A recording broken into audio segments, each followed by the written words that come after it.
There is a group of meteorologists who make a living in one of the most inhospitable places on Earth at the top of Mount Washington. News Center Maine's David Guilford recently rode to work with these folks and shows us the job they do and the view from their office that never gets old.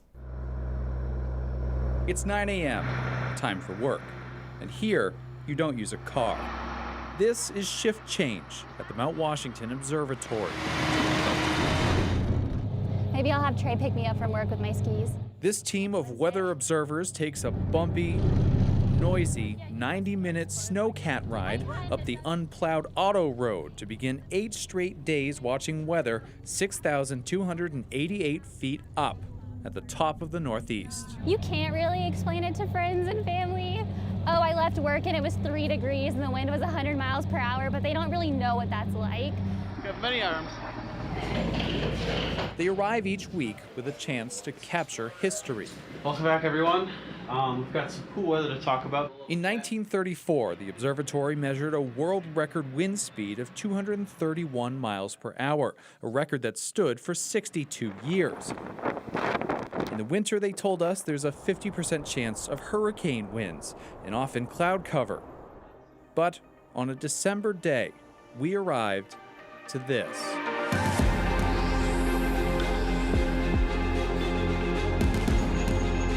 They claim to receive the worst weather in the world here, but they also bear witness to some of the most spectacular. I feel small up here.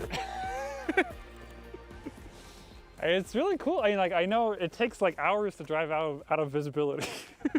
On this day, we could see 110 miles away and feel almost no wind, exceedingly rare.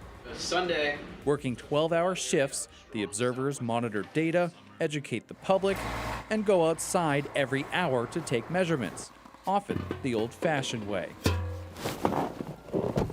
So what we do is we measure the current air temperature, and then we also measure the air temperatures if we removed all the water. It might look like a different planet, but this place tells us a lot about our planet and our corner of it. We are collecting a very unique data set, crucial to understanding climate change at a unique environment like this. What happens up here is going to eventually trickle down to the valleys.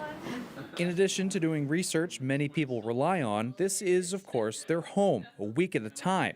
They take turns buying groceries and feeding the observatory's cat, Nimbus. He kind of has weird moody moments, but overall he's pretty friendly and cuddly. Francis Tarazowitz believes Nimbus is the station's 18th cat. He was sleeping in my bed. He snuck in. It's a long tradition, and likely a necessary one, along with the baked goods and video games. Life can get lonely way up here. It could be hard to, be away from family and friends for the holidays. You really become aware of your crew members and where everyone's at.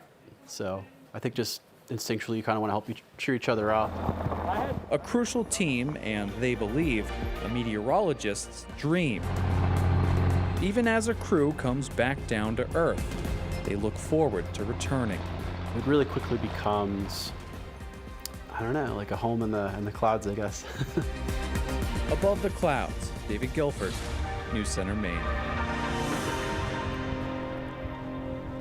Great views. There's also a couple, Mike and Sue, who have been volunteering at the observatory for 20 years. They help cook for the observers and bring up a real Christmas tree each holiday season.